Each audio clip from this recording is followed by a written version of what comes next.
Hello and welcome to this commentary about my custom AEG project. I've decided to record this commentary after a lot of friends of mine asked me why the heck would I start an electric airsoft rifle project. Most of you know that I'm a gas blowback fan.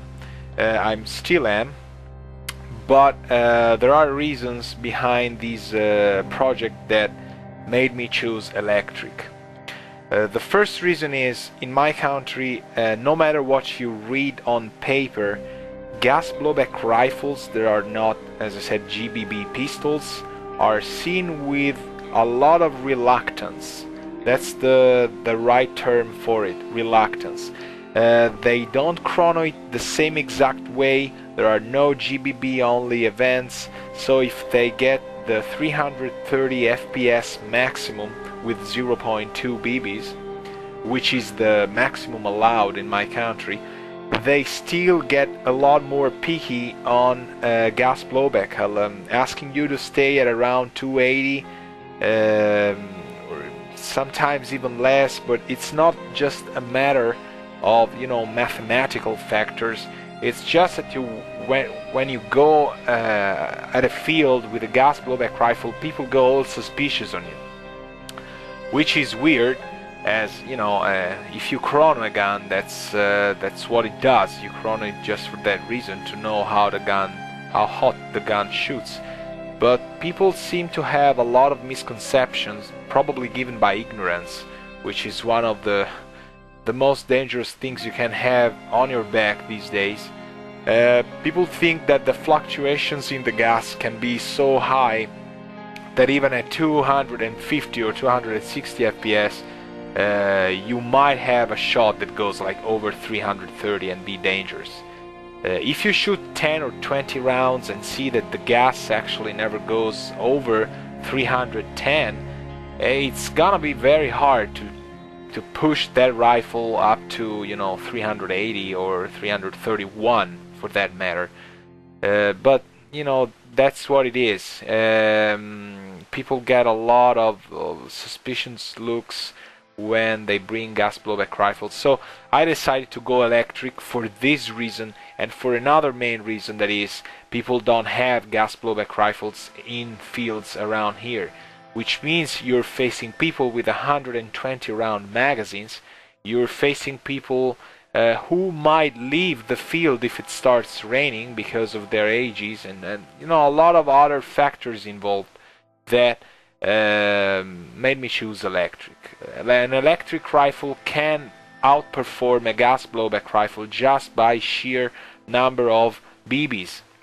I heard some people say 30 BBs is a way more realistic approach to airsoft than 120. And for how much I'm a fan of gas blowback rifles, I don't automatically think that that's true. And the reason behind that is that a single bullet, a real bullet that you would fire from, let's say, an AR-15, does not equal to one single BB in the airsoft world. It's just a theory, of course, but it might fit some mindsets. I'm not thinking black and white here. I'm just thinking there are numerous ways to approach simulations, and that happened to me when we were discussing military simulations in software, and people were like talking about the first person versus third person modes. That's pretty much the same thing. Some people say third person modes are non-realistic because you never see yourself in third person, but other people say it's more realistic because you are actually able to see yourself in a manner that creates more peripheral vision and situational awareness, which complies to what happens in reality. Because some people say if a simulation goes through a display or a monitor, you're never gonna get the same amount of realism just by sheer numbers. So first person in software as opposed to first person in reality does not exactly mean that a simulator can be realistic, and I agree with that. I don't mean I actually like third person modes just by themselves, but what I'm saying here is I agree with this kind of of open-minded approach. There can be more than one ways to approach something that doesn't have a strict way to be defined. So in theory, if you could train military people, you would just, if you could respawn in life just as you would in a game, you could shoot your fellow, soldiers, friends and stuff just with real bullets. Who cares? But you cannot do that, because as far as we know, when you die, you're not really coming back the exact same way that you were before. So you don't want to tour the world to see for past reincarnations, or some friend of yours who just, happened to be a dog or a rock somewhere in Tibet. You need not to kill them if you want to play airsoft at these times. So this said, there are pretty much a lot of elements that kind of make me think that 120 rounds can be realistic in a way, because you need, like in a woodland environment, you need at least 4 BBs to get to someone and make him understand that he was hit, the same way you would use one single bullet for an M4, which would have no problem at all hitting someone behind leaves. So if you say you have 30 rounds and you say it's more realistic, some people might say it's not, because with one single round you might hit a leaf and get your BB deflected, while with 4 rounds, which is a 1 to 4 comparison, you would have at least 1 round that hits on target. Then you might get wind, you might get a lot of other factors that might round up to 4 rounds hitting once your target. So some friends of mine said, I get someone in the sights, they are exactly in the center of my sights, and I would get them if the bullet was performing well. So I'm shooting 4 rounds, 1 or 2 of them get them for sure, he's out, because I was able to pull out my sights in front of me and just take the shot. If you do the same thing with the gas blowback rifle and send a single BB at such low power as a 1 joule, you might not hit him, and but you would with a real carbine. So how does that relate to simulation? You just cannot apply some factors into other factors just because you think that's the simulation for you. So when I'm going with friends who have GBB rifles and such, more power to me, I'm gonna use my gas blowback rifles. If I go to events where everyone is putting out 52 rounds per second, I have to live and abide by those rules. All the enemies and objectives and people are ruled by other factors than gas blowback rifles. If they are, I'm gonna get my AEG. So diversity and versatility are not a sign of weakness. Just remember that if you don't agree with it already. So this custom AEG project is going towards another dreaded issue, that is, I wanted to get a PTW in the first place, a Sistema PTW. I would still love to have one in my hands just to try it out a little more than I could, but the bad thing is, when you say Sistema PTW, you either get a number of rich pricks who never play airsoft but just talk about it, or you have a lot of engineers and techs who just say, oh, he said PTW, he said that bad word, he shouldn't have said that. Because yeah, they're really overpriced, they don't perform really well out of the box compared to how much they cost, although they perform better than stock AEGs in most cases, and they're prone to breaking and stuff. So I'll be honest and clear, I don't see why anyone would need to feel ashamed of liking or trying to get a PTW or something else. I just don't care. If you like that, get that.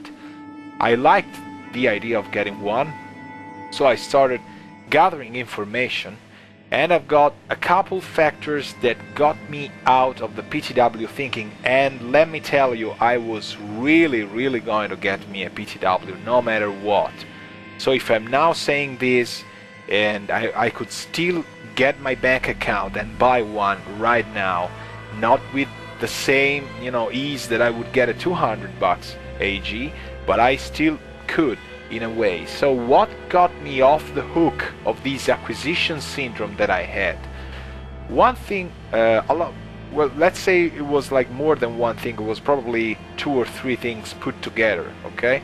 The first element was a couple of friends of mine who really know me well told me some magic words that triggered me, and they got me out of the loop. They said, man, we know you very well. You are a perfectionist in some way. You get obsessed with taking things to their limits, to, you know, understanding how things work, try to become the best at something in a short amount of time, or, you know, by dedicating 24/7. So you will be disappointed from a PTW, because it's not the great performer as great performer defines in your dictionary. So you will put your hands on it.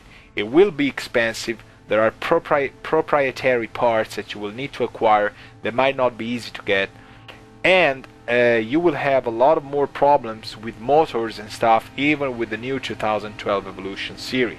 So that will mean having an AEG that becomes a frustration if you really use it, like really use it, sort of assault rifle, you know, behavior on it, just like throwing it a little bit or giving it some hard time, just like you would with a rifle. It's not supposed to break the moment you just, you know, work it like a man. So you're gonna be disappointed by that, because they're actually average for that price that you pay. That kind of got me suspicious and got me looking everywhere for information, which was really hard because, as I said, a lot of people either bless them or curse them. What I don't like is not being able to talk about something just because someone creates this aura of, you know, infection around it. I wanted to get one. I started reading and trying to understand the most that I could. If I could test both a lot of upgraded platforms from friends of mine who are in the US and other PTW platforms, I would probably have a very clear idea. But I couldn't do that because my friends live in the US, I am here in Europe. There are no many PTW owners that agree to have their rifles tested. They just talk a lot about them, they never play with them, or either just they say they use it in big events and then they bring another kind of AEG just because other people you know, tend to smack them when they bring their PTWs. So there's a lot of reasons that have forced me to just read stuff and ask friends on the internet, which can be very bad if you don't know what you're doing, because the internet has a wealth of information about anything else, everything, and every kind of opinion. So you know, you have to be very careful when reading stuff and just stopping at it. So this was the first reason. The second reason was it was really expensive, and people told me you could get a better performance out of an AEG if you custom work on it. I really like custom projects, so I said why not. It got me thinking, and the final reason was the thing that woke me up out of the loop was a guy in a forum was asking a famous tech in my country if he could put a battery in the stock, and then a second question was related to this PTW of his, not only related to a new battery that he was getting, but also to a CTR stock that he was looking forward to install. So the tech replied, yes, the battery will fit. Just remember that for the CTR stock, or for that any other kind, I don't remember the exact brand, but it was a real steel stock. Just remember that for that stock you will need to change the buffer tube, the Sistema PTW buffer tube. So I jump in the discussion and ask him why would he need to change the buffer tube. The reason I thought of was he probably bought a commercial size stock, the PTW is mil spec, or the PTW is commercial or civilian, and the stock the guy has is mil spec. But the tech replied, no, it's neither of the two. It's he needs to change the buffer tube because the Sistema PTW buffer tube has a weird proprietary size that is not found in real steel or other clones. It's a size and proportions that Sistema makes. He said, I quote him directly, I've never come to understand why they do that. Sistema kind of refused to reply me. The guy is really into Sistema stuff and text and all those things. He said for no apparent reason they keep using a weird size buffer tube. So that kind of woke me up, because ta-da! It's not 1:1 or 1:1 size proportions like my GMP WC isn't.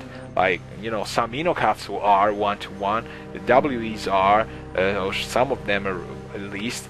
But you know, the whole big deal of having the exact same size proportion and stuff, it's not entirely true.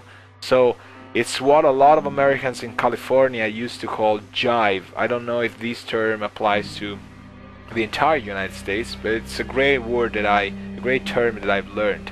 Jive is when you put a lot of good words on something that don't really translate into reality.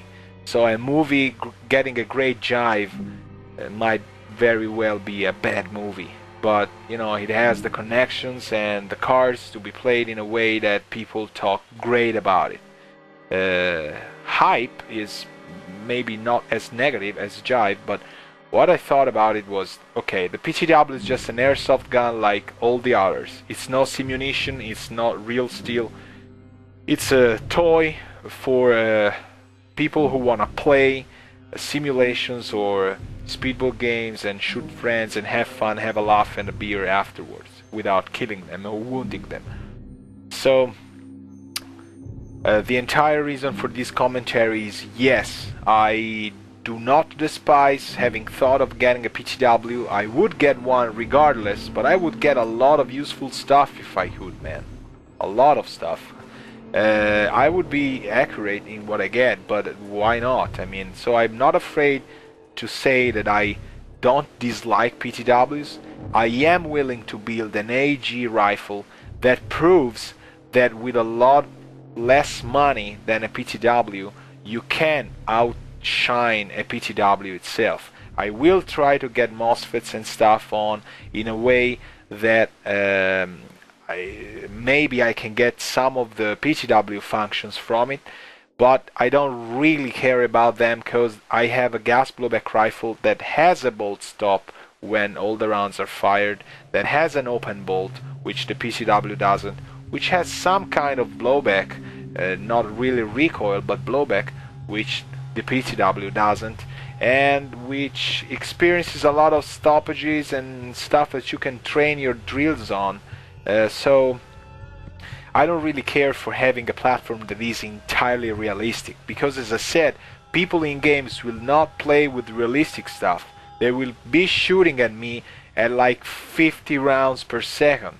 So what happens if I get a guy like that, or 10 guys like that from a team, and then I go there with heavy magazines at 30 rounds? I can leave the event, but I have friends there, so who the hell cares? I'm gonna play by the other rules, as long as everyone respects them and they apply to everybody in the field, and they don't hurt or damage people. Also because people are probably gonna just forget what I said about the 52 rounds per second. They'll probably just be limited to semi. So, you know, but they could, if they had automatic gunfire or you know, M249 or all that kind of stuff, they would probably use the rate of fire to their advantage. So that's the world we live in, even in games, man. I hope this commentary was useful to you. At least you passed like 20 minutes hearing me talk.